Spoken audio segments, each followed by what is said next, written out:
Hi again folks, Mr. Vanaut here, talking through percentage composition. So percentage composition is a measure of the mass of the different elements in a compound, expressed as a percentage of the total mass.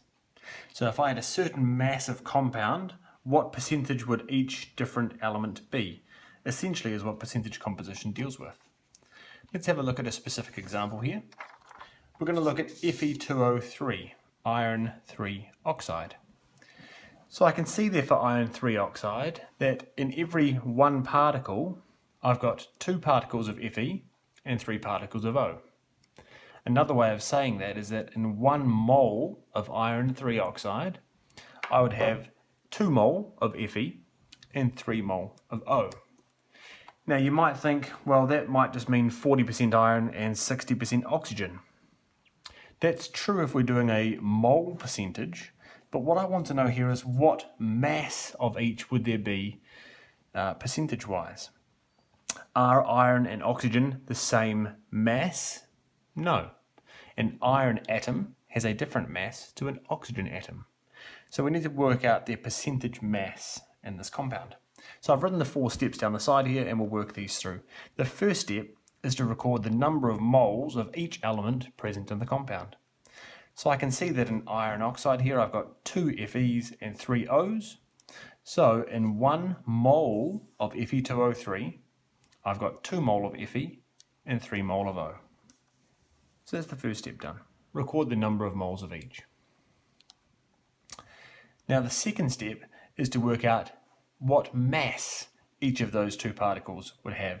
We know the number of moles, we know their molar masses from the periodic table, so we can work out the mass of each element present in this 1 mole of compound. So let's work through iron first. Mass equals number of moles times molar mass. The number of moles we wrote there was 2 mole. The molar mass of iron from the periodic table is 55.9 grams per mole.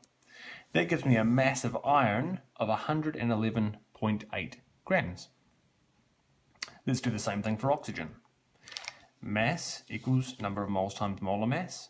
This time I have 3 mole of oxygen, and the molar mass of oxygen from the periodic table is 16 grams per mole. So my mass of oxygen will be 48 grams. So you can see straight away that because iron has a bigger molar mass, even though there's less of it, it has a higher mass in the compound because of that larger molar mass. Let's carry on to step 3. Step 3 is to work out the total mass. So if I have 111.8 grams of iron and 48 grams of oxygen, their combined mass can be calculated by adding the 2 together, which gives me 159.8 grams. So in 159.8 grams of compound, which is the molar mass of this compound, by the way, the mass of iron is 111.8 grams and the mass of oxygen is 48 grams. So now I'd like to express that as a mass percentage. So let's do the calculation here. Again, we'll do iron first. I take the mass of iron, which is 111.8. I divide it by the total mass, which I just calculated, was 159.8. And I times it by 100 to make it a percentage. That gives me 70%, or 70.0% is really how I should have rounded it. I'll just scroll up so you can see that. In your calculator that would come out as 69.96, I believe. Rounding at the third significant figure would become 70.0. It's best to stick with 3 significant figures, even though I haven't modelled that here very well. Doing oxygen now, again same process. To work out the percentage of oxygen, we take the mass of oxygen, which is 48 grams, divide that by the total mass, which again is 159.8. So oxygen divided by total mass times 100, again to make it a percentage, and that gives me 30%, or 30.0% to be more precise.